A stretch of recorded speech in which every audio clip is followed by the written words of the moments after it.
ዕለት 16 ጥሪ በስመ አብ ወወልድ ወመንፈስ ቅዱስ አሐዱ አምላክ። ዕለት 16 ጥሪ በዛ ዕለት እዚኣ ቅዱስ ፊላታዎስ ሰማዕትነት ተቐበለ። ትርጉም ስሙ መፍቀድ እግዚአብሔር ማለት እዩ። እዚ ቅዱስ እዚ ካብ ሰብ ሃገር አንጾኪያ እዩ። ወለዱ ከዓ መረግድ ዝስሙ ላሕሚ የምልኹ ነበሩ። ዝበሰለ ስርናይ ብጠስምን ብሰሊጥን ብመዓር ንህብን ሓዋዊሶም ይምግብዎ። ብምኡፅ ቅብኢ ዕፍረት ኣብ መዓልቲ 7 ግዜ ቀብእዎ። ሜስ እውን የስትይዎ ነበሩ። ናይ ክረምትን ናይ ሓጋይን ጽቡቕ ሰፈር ሃነጹሉ። ኣብ ክሳዱ ናይ ወርቂ ኣምባር ገበሩሉ። ከምኡውን ኣብ እጋሩ ኣብ እዳዉ ኣብ ጎድኑ ሽልማት ወርቂ ኣሰሩሉ። ትርኢቱ ጽቡቕ ገበርዎ። እዚ ቅዱስ 10 ዓመት ምስ ገበረ ወለዱ ነቲ ላሕሚ ንኽሰግድ ተዛረብዎ። ንሱ ከዓ ነዚ ንዑቕ ተግባር ክገብር ኣይሰምዖምን። ንሳቶም ከዓ ጸቢቖም ስለ ዝፈትውዎ ከገድድዎ ክሕዝንዎ ስለ ዘይደለዩ ሓደግዎ። ቅዱስ ፊላታዎስ ንእግዚአብሔር ኣይፈልጦን ነበረ። ግናኸ ፀሓይ ኣምላኽ ይመስሎ ነበረ። ኣብ ቅድሚ ፀሓይ ቆይሙ ከዓ ኦ ፀሓይ ንስኻ ኣምላኽ እንተኮይንካ እልምነካ ኣለኹ ኣረዳእኒ እናበለ ዓው ኢሉ ጨርሐ። ካብ ሰማይ ከዓ ከምዚ ዝብል ቃል ናብኡ መፀ። ኣነ ኣምላኽ ኣይኮንኩን፣ እንታይ ደኣ ንኣምላኽ ባርያኡን ልኡኹን እየ። ንስኻ ክትፈልጦ ኢኻ ምእንቲ ቅዱስ ስሙ እውን ደምካ ክኩዖ እዩ በሎ። ህፃን ፊላታዎስ ነዚ ሰሚዑ ልቡ ቀጥ በለ። ጎይታና ከዓ በታ ሰዓት እቲኣ መልኣኹ ልኢኹ ምስጢሩ ኣረድኦ፣ ነቲ ዝብሎ ክርድኦ ድማ ኣእምሮኡ ከፈተሉ። ሽዑ ካብ ፍጥረት ዓለም ጀሚሩ ክሳብ ትስብእቱ ንጎይታና የሱስ ክርስቶስ ነገሮ። ድሕሪ እዚ ብውሽጡ ኣጸቢቑ ተሓጐሰ፣ ደስ በሎ። ካብታ ዕለት እቲኣ ጀሚሩ ክጸውም ክጽሊ ብዘይ ጨው እንጌራ ጥራሕ ክበልዕ ጀመረ። ንድኻታትን ንመሳኺንን ድማ ምጽዋት ዝህብ ኮነ። ድሕሪ እዚ 1 ዓመት ምስ ገበሩ ወለዱ ንዕርኽቱ ምሳሕ ግብጃ ገይሮም ወዶም ነቲ ላሕሚ ዕጣን ክዓጥን ቅድሚ ምብላዕን ምስታይን ሓተትዎ። ሽዑ ህፃን ፊላታዎስ ኣብ ቅድሚ እቲ ላሕሚ ደው ኢሉ ንስኻ ሰባት ዘምልኹኻ ብሓቂ ዶ ኣምላኽ ኢኻ ኢሉ ሓተቶ። ካብቲ ላሕሚ ከዓ ከም ዝብል ቃል ወፀ። ኣነስ ኣምላኽ ኣይኮንኩን፣ እንታይ ደኣ ሰይጣን ኣባይ ኣትዩ ንሰባት ከም ዘስሕቶም ገበረኒ በለ። ካብኡ እቲ ላሕሚ ናብ ወለዲ ቅዱስ ፊላታዎስ ተላዒሉ በቕርንቱ ወጊኡ ቀተሎም። ቅዱስ ፊላታዎስ ከዓ ነቶም ናይ ገዝኡ ኣገልገልቲ ነቲ ላሕሚ ክቐትልዎ ኣብ ሓዊ ቃጺሎም ኣብ ንፋስ ክብትንዎ ኣዘዞም። ከምቲ ዝኣዘዞም ከዓ ገበሩ። ወለዲ እዚ ቅዱስ ከዓ ሞይቶም ተደርበዩ። እዚ ቅዱስ ከዓ ኣብ ልዕሊኦም ጸለየ እሞ ነፍሶም ተመልሰት። ጎይታ ከዓ ወለዱ ሃቦ። ንሳቶም ከዓ ሽዑ ተንሲኦም እቲ ኣብ ሲኦል ዝረኣይዎ መቕጻዕቲ ኣዘንተው። ድሕሪ እዚ ቅዱስ ፊላታዎስ ንሱ ተጠምቀ። ወለዱ እውን ኩሎም ኣብ ካህን ከይዶም ጥምቀተ ክርስትና ተጠምቁ። ማሕተም ኣብን ወልድን መንፈስ ቅዱስን ተቐበሉ። ጎይታና ከዓ ንቅዱስ ፊላታዎስ ናይ ምፍዋስ ውህበት ሃቦ። ሕማም ንዘለዎም ኩሎም ከዓ ይፍውሶም ነበረ። ዜንኡ ኣብ ንጉስ ዲዮቅልጥያኖስ ተሰምዐ። ንሱ ከዓ ልኡኻት ሰዲዱ ናብኡ ኣብጽሖ። ንኣጵሎን ጣዖት ዕጣን ዕጠን በሎ። ቅዱስ ፊላታዎስ ከዓ ኣበዮ። ብዝተፈላለየ መቕጻዕቲ ክቐጽዕዎ ከዓ ኣዘዘ። ብዙሕ ኪዳናት ኣተወሉ ማለት ንኣጵሎን ተሰጊድካ ከምዚ ዝበለ ጽቡቕ ነገር ክገብረልካ የበሎ። ንሱ ግና ኣበዮ። ብኹርማጅ ገይሮም ቀጽዕዎ። ካብኡ ዓበይቲ ኣእማን ኣብ ከብዱ ጸቐጥዎ። እዚ ኩሉ ኣብኡ እኳ እንተገበሩ ንሱ ግና ብሓይሊ እግዚኣብሔር ምስጋና ንዑ ይኹን ጸንዐ። ካብኡ ነዚ ሓደ ንጉስ ምስ ጣዖታቱ ክረግሞ ጀመረ። ንጉስ ከዓ ኣፉ ክወቕዕዎ፣ ልሳኑ ክቖርጽዎ፣ ኣስናኑ ክሰብርዎ ኣዘዘ። እዚ ኩሉ ኣብኡ ክፍጽምዎ ከለዉ ብሓይሊ ጎይታና የሱስ ክርስቶስ ተዓገሰ። ሓወየ እውን ካብኡ ንጉስ ከቀባጥረሉ ጀመረ። ጥዑም ዘረባ ከዓ ተዛረቦ። ቅዱስ ፊላታዎስ ከዓ ኣብ ልዕሊኡ ተሳለቐ። ንጣዖታቱ ክስውእ እየ በሎ። ልቢ ዘይብሉ ንጉስ ከዓ ተሓጐሰ። ተሳልቆ ናይ ቅዱስ ፊላታዎስ ሓቂ መሰሎ። ንጉስ ከዓ ንሰብዓ ጣዖታት ኣማልኽቱ ምስ ኣገልገልቶም ከምጽእዎም ኣዘዘ። ከምኡውን መልእኽተኛ ዞይሩ ኩልኹም ህዝቢ ፊላታዎስ ንኣማልኽቲ ክስውእ ከሎ ክትርእዩ ንዑ ተኣከቡ ዝብል ተላእከ። በዚ መፀዋዕታ ከዓ ኩሎም ህዝቢ ኣብቲ ዓውዲ ፍርዲ ኣብቲ ኣደባባይ ተኣከቡ። ነቶም ኣማልኽቲ እንዳምጽእዎም ኣብ መገዲ ከለዉ ቅዱስ ፊላታዎስ ንጐይታና ኢየሱስ ክርስቶስ ምስጋና ንዑ ይኹን ምድሪ ኣፋ ኸፊታ ነዞም ሰብዓ ጣዖታት ምስ ኣገልገልቶም ክትውሕጦም ለመኖ። ሽዑ ምድሪ ኣፋ ኸፊታ ንጣዖታት ምስ ኣገልገልቶም ወሓጠቶም። ኣብቲ ኣደባባይ ዓብዪ ጫውጫው ኮነ። ብዙሓት ህዝቢ ነዚ ምስ ረኣዩ ብጐይታና ኢየሱስ ክርስቶስ ምስጋና ንዑ ይኹን ኣመኑ። ንጉስ ከዓ ተቖጥዐ። ነቶም ዝኣመኑ ኣራእሶም ብሰይፊ ክቖርጽዎም ኣዘዘ። ብኸምዚ ሰማዕትነቶም ፈጸሙ። ኣኽሊል ሰማዕትነት መንግሥተ ሰማያት ተቐበሉ። ንቅዱስ ፊላታዎስ ከዓ ንጉስ ርእሱ ክቖርጽዎ ኣዘዘ። ብምቕጽዑ ረብሪቡ እዩ። ብኡ እውን ሓፈረ፣ ተዋረደ። ካብኡ ነዚ ቅዱስ ወተሃደራት ወሰድዎ። ርእሱ ብሰይፊ ቆረጽዎ። ዘይበሊ ኣኽሊል ጅግንነት ናይ መንግሥተ ሰማያት ተቐበለ። በረኸቱ ምሳና ይኹን ዘለዓለም ዓለም ኣሜን። ሰላም ለፊላታዎስ መስዋዕተ አምላክ ደሙ ወመፍቀሪ እግዚአብሔር ትርጓሜ ስሙ ከመ ኢኮነ ፈጣሪዬ እንበለ ፍጥረት ዳእሙ ፀሐይ ገሃደ ተናገሮ ለሰማይ በፍጽሙ ወዘያመልክዎ ላህም አቡሁ እሙ። ሰላም ለፊላታዎስ መስዋዕተ አምላክ ደሙ መፍቀሪ እግዚአብሔር ትርጓሜ ስሙ ፈጣሪ ከም ዘይኮነ ፍጥረት አምላክ ደአምበር ብቁሙ ፀሐይ ብግልጽ ተዛረቦ ንሰማያ ማእከሉ ኣብ ፍጽሙ እቲ ዘምልኽዎ ላሕሚ እውን ኣቦኡን ኣዲኡን አቡሁ ወእሙ። በዛ ዕለት እዚኣ ኣባ ጰላዲዮስ ተጋዳላይ ኣዕረፈ። እዚ ቅዱስ እዚ ካብ በዓቱ ከይወፀ 50 ዓመት ገበረ። ገጽ ኣንስቲ እውን ርእዩ ኣይፈልጥን። ዜንኡ ኣብ ኩሉ ምድሪ ክሳብ ዝስማዕ ጸጋ ትንቢትን ገቢረ ተኣምራትን ካብ ጐይታ ተዋህቦ። ሓደ ነጋዲ ኣብ ሃገር ምስሪ ነበረ። ክነግድ ኢሉ ብመርከብ ከደ። ኣብ ባሕሪ ከዓ ማዕበል ተላዕለ እሞ እታ መርከብ ክትጥሕል ቀረበት። ንሱ ከዓ ተስፋ ምስ ቆረፀ ከምዚ ብምባል ጨርሐ። ብጸሎት ኣባ ጰላዲዮስ ኣድሕነኒ ኢሉ ተማሕፀነ። ካብዚ ምጥሓል ባሕሪ እንተድሒነ 100 ዲናር ክህቦ እየ ኢሉ ተማባፅዐ። ሽዑ ንቅዱስ ጰላዲዮስ ነታ መርከቡ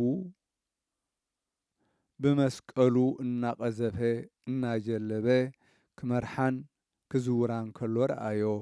ኣብ ወደብ ከዓ ኣብፅሓ።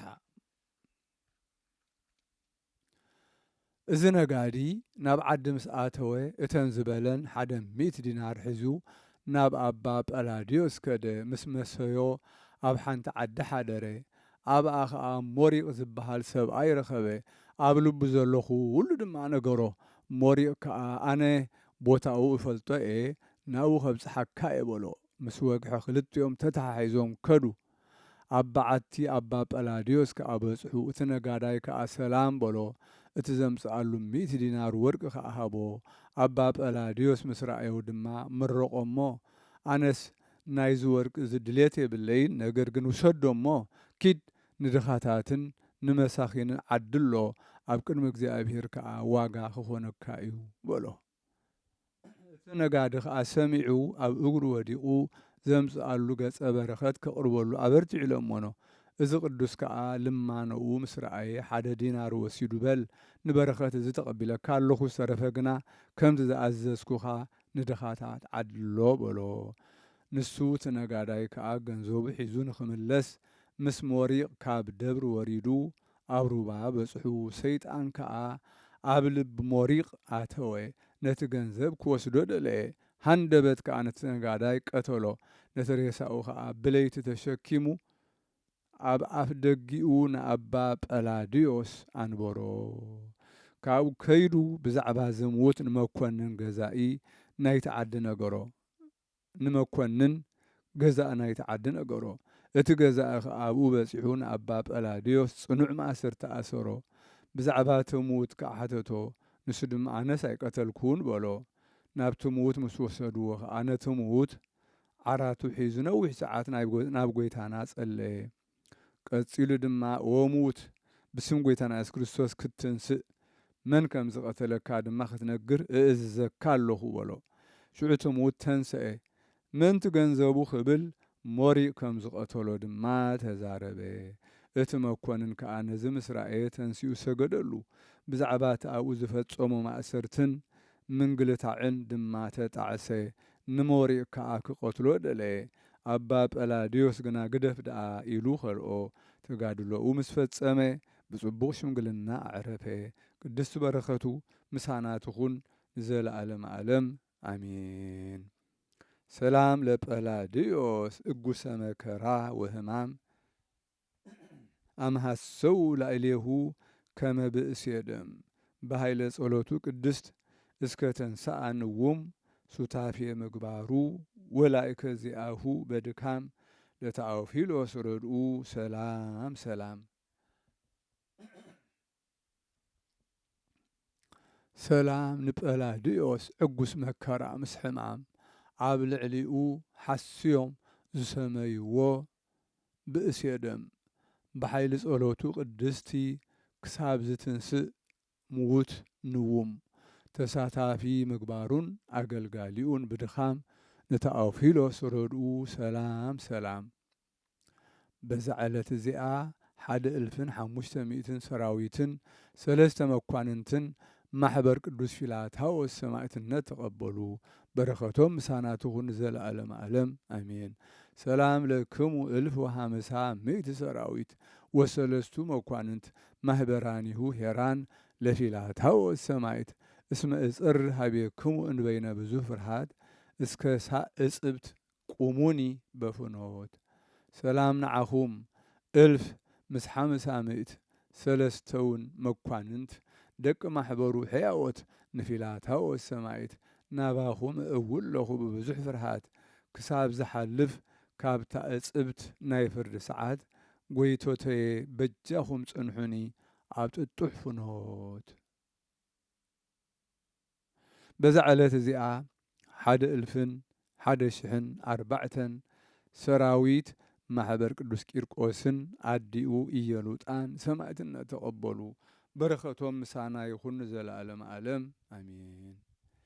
ሰላም እብል ዘምስለ ቂርቆስ ሰማዕታተ 1,10,104 አኮ ዘሞቱ ሰናየ መዊተ ሀጣነ ምድር እለ ዘረዎም ዝርወተ ከመይዘርው ተኩላት መርኤተ ሰላም እብል ምስ ቂርቆስ ዝተሰዉ ሰማዕታት 1,000,4 ቁጹራት ዝሞትዎ ጽቡቕ ዘይኮነ ሞት ሓጥኣን ምድሪ ዝዘረውዎም ዝርወት ንመጓሰ እንስሳ ከም ዝብትንዎም ኣራዊት በዛ ዕለት እዚኣ ንብፁዕን ቅዱስን ኣባ ጽሕማ መዘክርታው እያ ንሱ ካብ ተስዓቱ ቅዱሳን ኮይኑ ጽቡቕ ገድሊ ተጋዲሉ ንእግዚአብሔር ባህ ኣበሎ ቅድስቲ በረኸቱ ምሳና ትኹን ንዘለዓለመ ዓለም ኣሜን።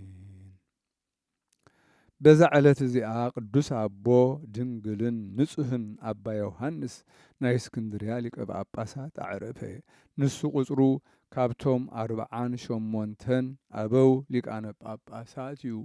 እዚ ኣቦ እዚ ካብ ንእስነቱ ኣብ ቤተ ክርስቲያን ኣባ መቃርስ ገዳም ኣስቄጥስ መንኰሰ ብጾምን ብጸሎትን ብትግሃትን ተጸሚዱ ዓብዪ ተጋድሎ ተጋደለ።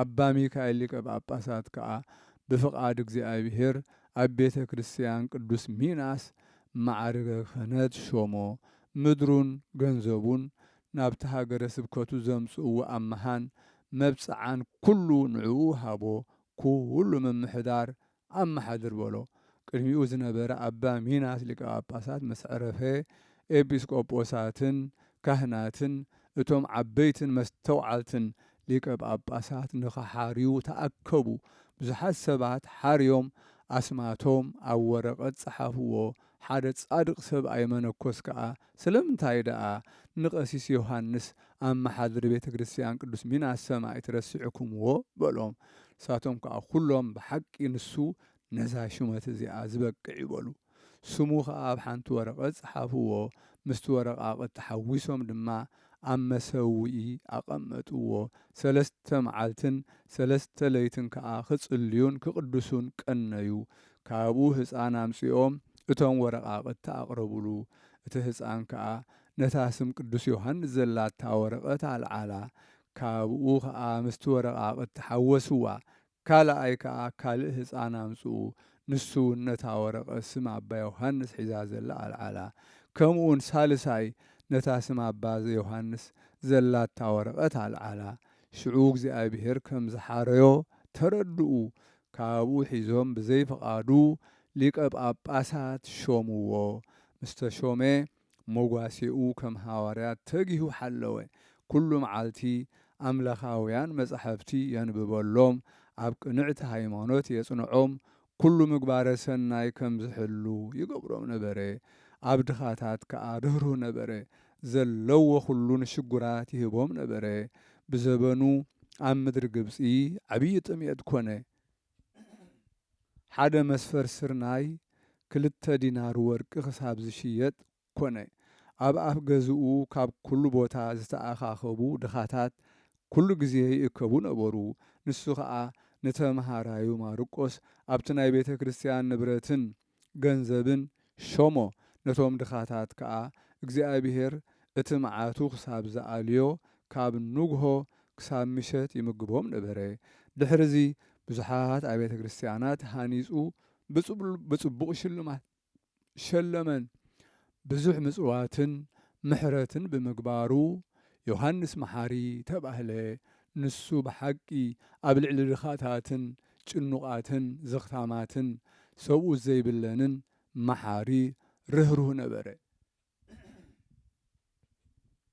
ግዜ ዕረፍቱ ምስ ቀረበ ነቶም ካህናት ዝዓርፈሉ መዓልቲ ነገሮም ኣነ ብ16 ጥሪ ተወሊደ በዛ ዕለት እዚኣ ከዓ ሊቀ ጳጳሳት ተሾምኩ በኣኣ ከዓ ካብ ንብረት እዚ ዓለም ክዕርፍ እየ በሎም ከምዚ ምስ በሎም እቶም ኤጲስቆጶሳት በኸዩ ኦ ኣቦና ብድሕሪኻ ሊቀ ጳጳሳት ዝሽየም መን ይበልዎ ንሱ ከዓ ጐይታና ንማርቆስ ረድአይ ሓሪዎሎ ስለዚ ንሱ እዩ ዝሽየም በሎም ዕለት 16 ጥሪ ምስ ኮነ እዚ ቅዱስ ኣቦ ኣብ ሽሞቱ 23 ዓመት ምስ ገበረ ብሰላም ዓረፈ በረኸቱ ምሳና ትኹን ንዘለዓለም ዓለም ኣሚን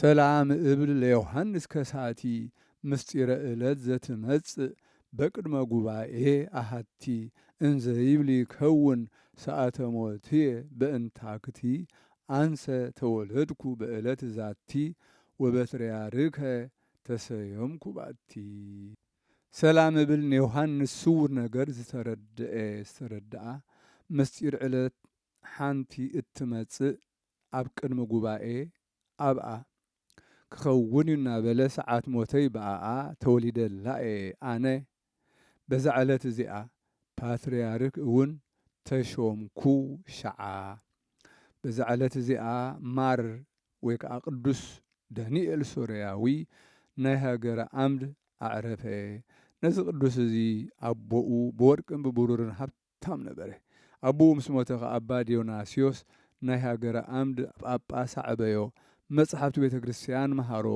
ካብኡ ቅድም ዲቁና ቀጺሉ ከዓ ክህነት ሾሞ ኣልባስ ምንኩስና ኣልበሶ ንሱ ከዓ ብጾምን ብጸሎትን ይጋደል ነበረ ካብ ሰንበት ክሳብ ሰንበት ዘይበልዕ ኮነ ኣብቲ መንፈስ ቅዱስ ክሳብ ዝቕበል ከዓ ኾነ ካብኡ ገጽ ኣንስቲ ኸይርኢ መብጽዓ ተማባጽዐ ኣዲኡ ዜናኡ ምስ ሰምዐት ክትሪኦ ደልያ ናብኡ መፀት ለኣኸትሉ ድማ ንሱ ኸኣነስ ገጽ ኣንስቲ ኸይርኢ መብፅዓ ኣትየ በላ። ንሳ ኸ ኣነኮ ኣዴኻ እየ ከመይ ጌርካ ከምተን ካልኦት ኣንስቲ ተመሳስለኒ በለቶ። ምስ ኣበያ ኸዓ ጉልባባ ቀሊዓ ከምዚ ኢላ ረገመቶ በል እግዚኣብሔር ክልተ ኣንስቲ ሓደ ክዳን ተኸዲነን ክርእያኻን ክሳለቓልካን የርእየኒ በለቶ። ድሕሪ ቁሩብ መዓልትታት ሓደ ምእመን ንማር ዳንኤል ንክህቦ 300 ዲናር ወርቂ ሒዙ ኸደ። ኣጋምሸት ኣብቲ ዓንቀጽ ኣባ ዳንኤል ምስ በጽሐ ኸዓ ዓርኩ ተንሲኡ በቲ ፍቅሪ ገንዘብ ቀተሎ። ንጉስ ሃገረ ዓምድ ዜና ምዉት ምስ ሰምዐ ኣብ ኣፍ ደገ ኣባ ዳንኤል ምዃኑ ኸዓ ምስ ፈለጠ ነባ ዳንኤል ናብኡ ከምጽእዎ ኣዘዘ። ምስ ኣምጽእዎ ኸዓ ኣብቲ ቤተ ብለኔ ዝነበራ ኣንስቲ ምምፂ ኣባ ዳንኤል ሰምዓ ሓደ ክዳን ተኸዲነን ብጉያ ነባ ዳንኤል ክርእያ ወፃ። ኣባ ዳንኤል ከዓ ብምድናቕ ሰሓቐ። መርገማ ኣዲኡ ኣብኡ ከም ዝበጽሐ ፈለጠ። ንጉስ ብዛዕባ ምዉት ምስ ሓተቶ ድማ ኣባ ዳንኤል ናብ ጐይታና ጸልዩ ለመነ። ሽዑቲ ምዉት ተንሲኡ ዝቐተሎ ተዛረበ። ንጉስን እቶም ኩሎም ህዝብን ነዚ ተኣምራት እዚ ምስ ረኣዩ ንኣምላኽ ማር ዳንኤል ሰገዱ። ንጉስ ከዓ ነቲ ቐታሊ ቀተሎ። ነባ ዳንኤል ከዓ ብዙሕ ገንዘብ ሃቦ። ንሱ ግና ምቕባል ኣበዮ። ንጉስ ከዓ ደብሪ ሃነጸሉ። ኣብኡ ብዙሓት መነኮሳት ተኣከቡ። ካብኡ ብብርቱዕ ተጋድሎ ምስ ዓበየን ምስ ሸምገለን ቁሩብ ሕማም ሓመመ እሞ ብሰላም ዓረፈ። በረኸቱ ምሳና ትኹን ንዘለዓለም ዓለም ኣሜን። ሰላም ለዳንኤል እንተ በጽአ ብጽአተ ከመ ኢይርአይ አንስተ አመ ንጉሰ አምድ አሃዞ እንዘይሰምዕ ውዴተ ዜና ቀታሊሁ እስከ ይነግር ክሱተ በሃይለ ጸሎቱ አንሰአ ምውተ። ሰላም ለዳንኤል ዝተማባጽዐ ብጽዓት ንኸይርኢ ገጽ አንስት ንጉስ ምስ ሓዞ ሰሚዑ ውዲት ዜና ቀታሊኡ ብግልጺ ክሳብ ዝነግር እናተጸበዩ ትጽቢት በኃይሊ ጸሎቱ ኣተንስኦ ንምውት